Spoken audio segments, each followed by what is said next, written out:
A paz de Cristo Jesus a todos, uma ótima tarde, que Deus venha abençoar a todos ricamente em Cristo Jesus, que você possa estar sendo agraciado pela presença de Deus neste dia, que é tão maravilhoso, agradecendo a Deus por estar em sua presença e por tudo que tem acontecido em nossa vida, quer coisas boas, às vezes quer coisas que nos desagradam, mas tudo coopera para aqueles que servem ao Senhor. Amados de Deus, hoje eu quero estar falando sobre um tema não complexo, não dificultoso, mas algo sobre uma diferença, algo que venha nos instruir dentro da palavra de Deus, que venha abrir os nossos olhos, e por muitas vezes nós achamos que nós somos pessoas que estamos fazendo algo na obra de Deus, mas nós vamos hoje descobrir uma diferença muito séria, muito real dos nossos dias de hoje. E se encontra no livro de Tiago, no capítulo 2 e no versículo 12, que nos diz assim: falai de tal maneira e de tal maneira procedei, como aqueles que hão de ser julgados pela lei da liberdade. Capítulo 1, versículo 25 nos diz assim: mas aquele que considera atentamente na lei perfeita, a lei da liberdade, e não persevera, não sendo ouvinte negligente, mas operoso, praticante, esse será bem-aventurado no que realizar. Oh, glórias a Deus! Amados, que palavra extraordinária, que palavra poderosa para os nossos Deus, uma palavra de conforto, uma palavra instrutiva para os nossos. Mas nós vamos falar a diferença entre ortodoxia e ortopraxia. Que palavras difíceis! A princípio podem ser complexas, mas nós vamos ver o significado, essa diferença, o sentido dessas duas palavras dentro da palavra de Deus e na vida das pessoas, de muitos obreiros. Amém? Então nós vemos aqui que no versículo 25 que não sendo ouvinte negligente, mas operoso e praticante, esse será bem-aventurado naquilo que é realizar. Não só na obra de Deus. Se você é uma pessoa praticante na obra de Deus, se você é uma pessoa operosa, lembra daquele hino? Trabalhai e orai na seara e na vinha do Senhor. Entendeu? Então este é o sentido. Mas o que quer dizer ortodoxia? Ortodoxia quer dizer o quê? Louvor correto ou crença correta oposta a heresia. Então quer dizer, preservar a doutrina cristã. O que eu estou falando nada mais e nada menos aqui que é o apologeta, que defende a fé cristã, que defende a regra de fé, que combate as heresias. É uma pessoa estudada dentro da palavra de Deus. Para quê? Para ela não errar e para ela não fazer ninguém errar, ou quer dizer, para ninguém pecar diante de Deus. Ortodoxia é um louvor correto, é uma crença correta, oposta às heresias, e é algo que alguém que venha preservar aquilo que tem aprendido de Deus. Amém? Então isso quer dizer ortodoxia. E agora nós vamos ver o que quer dizer também ortopraxia. Nós vemos que a palavra orto, ela vem do grego ortes, que quer dizer correto, quer dizer reto. Assim, nós podemos até dar o exemplo do patriarca Jó, uma pessoa correta, uma pessoa que se desviava do mal. Então esse é um sentido, um pequeno exemplo da ortodoxia. Mas a ortopraxia, o que quer dizer isso? Qual o sentido relevante que tem isso para mim hoje? Será que isso é importante na minha vida? Será que isso vai fazer alguma diferença na obra de Deus? Com toda certeza vai. Preste atenção naquilo que eu vou falar, naquilo que o seu Espírito Santo vai nos instruir nessa tarde tão gloriosa, preparado por nosso Deus. Ortopraxia vem da medicina, quer dizer, é uma correção mecânica de deformação. Bendito seja o nome do Senhor. Você talvez está, digamos assim, vamos dar um exemplo para você compreender a razão disso de ortopraxia. A sua casa, o chão está meio torto, né? E Toda vez que você limpa, a água fica parada. Então pode causar até um problema até sério. Então você vai consertar, você vai alinhar, você vai deixar reto. É mais ou menos este sentido. A ortopraxia é uma correção mecânica da deformação. Quer dizer, tem a ver com ortopedia, que quer dizer uma preservação ou correção de ossos. Então, eu caí, machuquei, quebrei meu braço, quebrei alguma parte do meu corpo, então eu vou ser engessado, talvez o meu braço vai ser engessado, vai ficar algum tempo ali para quê? Para que haja a correção, a junção dos ossos. Então, vou ficar de molho para quê? Para que seja correto, para que seja perfeito diante de Deus. Podemos até falar sobre 2 Timóteo, capítulo 3, versículo 16 e 17, toda a escritura é inspirada por Deus e útil para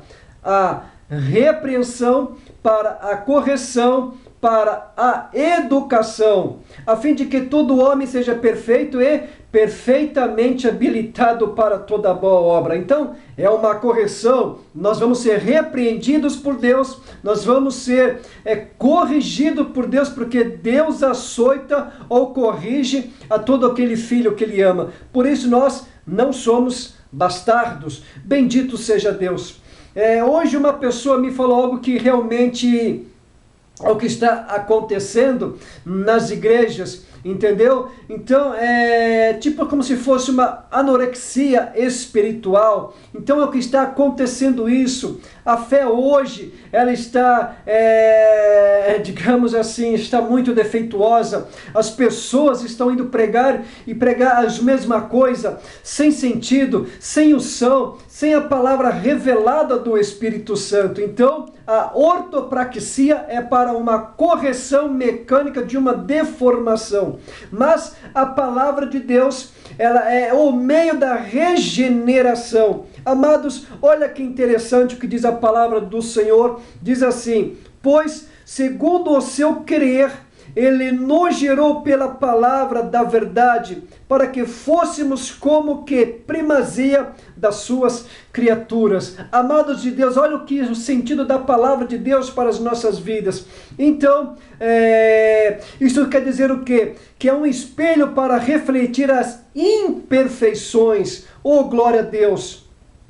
Você acordou agora, talvez você está com o cabelo despenteado, você vai pentear o seu cabelo, você vai se lavar, você olhou no espelho, você viu o primeiro reflexo, você não gostou daquela aparência, então você vai se arrumar. Então a palavra de Deus, ela nos conserta. Por quê? Porque a palavra que nos liberta, porque a palavra de Deus, ela é comparada ao martelo que esmiuça a penha. Então a palavra de Deus, ela que quebra o coração de pedra. Já fui falando isso em alguns vídeos atrás. Então, olha que interessante, a ortodoxia é uma crença correta contra as heresias, que são coisas defeituosas, coisas deformadas. Não há correção para as heresias, para as coisas erradas. A ortopraxia, ela tem o sentido de uma coisa, de corrigir mecanicamente uma deformação. E isto é o que? Como diz no versículo 18 de Tiago, capítulo 1, que é um espelho para refletir as imperfeições do homem. Assim como no versículo 23, porque se alguém é ouvinte da palavra e não praticante, assemelha-se a um homem que contempla num espelho o seu rosto natural. Amados de Deus, quantas pessoas naturais tem hoje pregando a palavra do Senhor? Foi o que eu acabei de dizer, palavras ou pregações sem sentido, as mesmas pregações. Claro, a palavra ela se renova a cada instante, mas já estamos cansados de ouvir as mesmas pregações, sem sentido, sem nexo, não há um complemento maior. Por quê? Porque essas pessoas estão deformadas, porque essas pessoas não se renovam espiritualmente. O que quer dizer isso? não se separam para buscar a presença de Deus, não se separam para se consagrar a Deus. São pessoas, espiritualmente falando, que estão com seus ossos quebrados. Então, as pessoas hoje aceitam Jesus e já saem pregando, já diz, eu já sou pastor. Pessoas nem passaram por um aprendizado. Olha o que eu disse, 2 Timóteo capítulo 3, versículos 16, correção, instrução, educação, treinamento, disciplina, quer dizer, para ter um discipulado. Hoje as pessoas não vão num culto de ensino, não vão numa EBD, então hoje as pessoas não estão preocupadas com isso. E quando se fala de teologia, as pessoas condenam. Amados de Deus, teologia tem dois sentidos, tel, que quer dizer Deus, e logia, estudo de Deus. Então você vai estudar as coisas de Deus. Então não critica se você não sabe o sentido. Primeiro aprenda, primeiro procura saber o significado das coisas e você vai ter outro pensamento. Bendito seja o nome do Senhor. Quer dizer, é o guia ético para a vida cristã. Então, amados de Deus, nós temos que ser éticos diante de Deus, ético perante a sociedade. Então a palavra de Deus é para nos corrigir, para que haja mudança na nossa vida. O versículo 8 do 2º capítulo nos diz assim: se vós contudo, observais a lei régia, segundo a Escritura, amarás o teu próximo como a ti mesmo, fazeis bem. Amados de Deus, quando as pessoas batem no peito e falam, eu sou tal, não, você não é nada. Se você não ama Deus sobre todas as coisas, se você não ama o teu próximo como a ti mesmo, você está com seus ossos quebrados, você precisa ir para a ortopraxia, você precisa de uma medicina espiritual na sua vida, e o Senhor vai te repreender, e o Senhor vai te corrigir.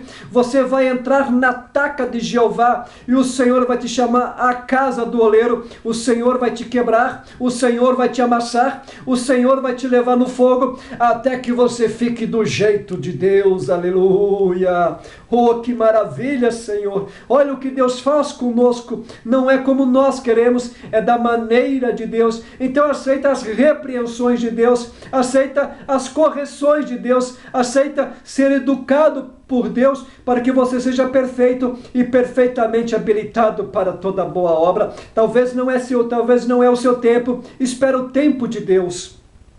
Aleluias! Então, amados do Senhor, isso que é realmente bastante agradável. Por quê? Porque é um padrão de julgamento sobre a nossa vida. Assim como nos diz no versículo 21 do 2º capítulo, que nos diz assim: não foi por obras que o nosso pai Abraão foi justificado quando ofereceu sobre o altar o próprio filho Isaque? Olha que maravilhas, meus amados de Deus. Olha só o que o Senhor fala sobre as nossas vidas. Então quer dizer, por fé, com sinceridade perante Deus. Então hoje as pessoas não aceitam as coisas de Deus.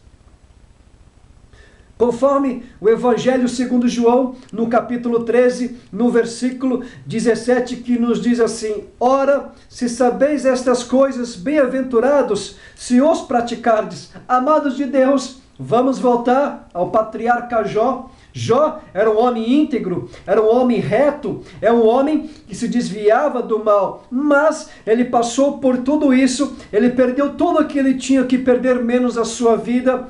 E o que Deus falou no final, o próprio Jó falou no capítulo 42, Senhor, pois bem, eu só ouvia falar do Senhor. Amados de Deus, Jó não tinha intimidade com o Senhor. Ele era um homem bom, ele era um homem íntegro, ele fazia as coisas honestamente, mas não tinha intimidade com Deus. Quantos pastores hoje não têm intimidade com Deus?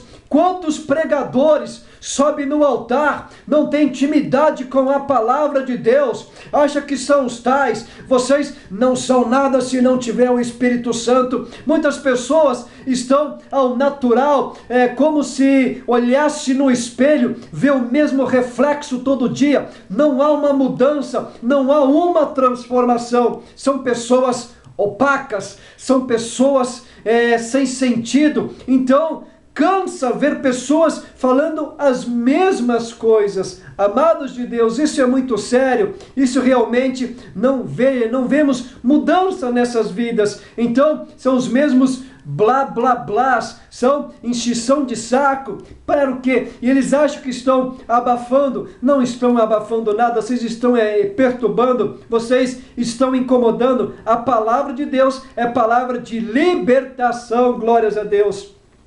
Olha que interessante, o Evangelho segundo João, no capítulo 8, no versículo 31, disse Jesus aos que ouviram a sua mensagem, e muitos judeus creram na mensagem de Jesus, e Jesus falou assim para ele: olha, se permanecerdes nas minhas palavras, sois verdadeiramente meus discípulos. Então tem 3 verbos aí. Primeiro, Jesus falou, verbo falar. Depois, ouviram, verbo ouvir. Depois, creram, verbo crer. Mas existe um outro verbo aí também que falta ser colocado, porque Jesus deixou em aberto. Jesus disse assim: olha, se vós permanecerdes na minha palavra, verdadeiramente sois meus discípulos. E disciplina, repreensão, correção, educação, treinamento, discipulado. Muitos pastores hoje não foram discipulados,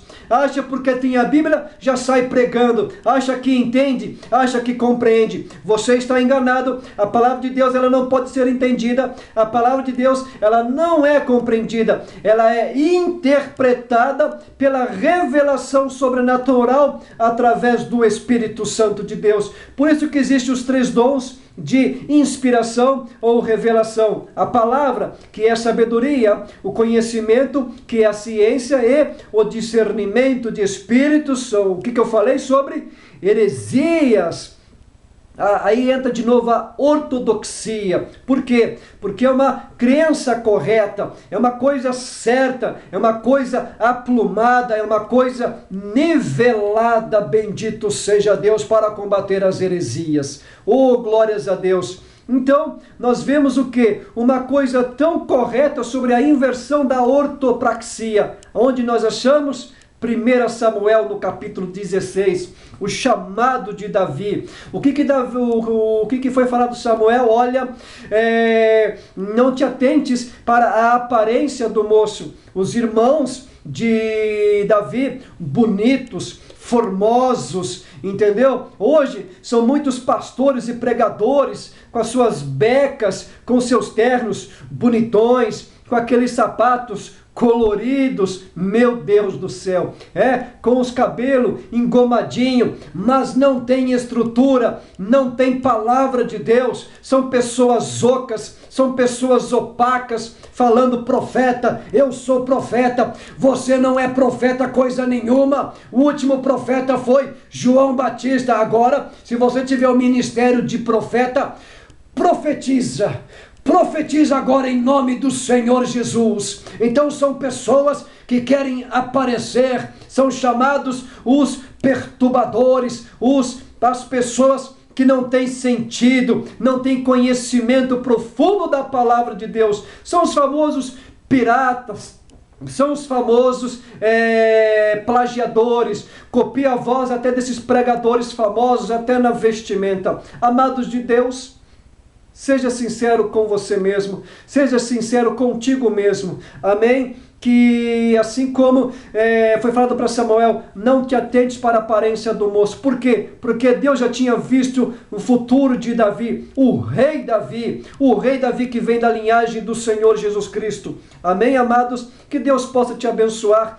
nesse esclarecimento sobre a ortodoxia e a ortopraxia. Que Deus venha te dar uma tarde abençoada, um início de noite muito abençoado. Agradeça a Deus por tudo, amém? Que Deus possa te abençoar ricamente em Cristo Jesus, agradecendo a Deus por esses momentos tão preciosos a que o Senhor nos tem preparado. Amados, que Deus vos abençoe em Cristo Jesus.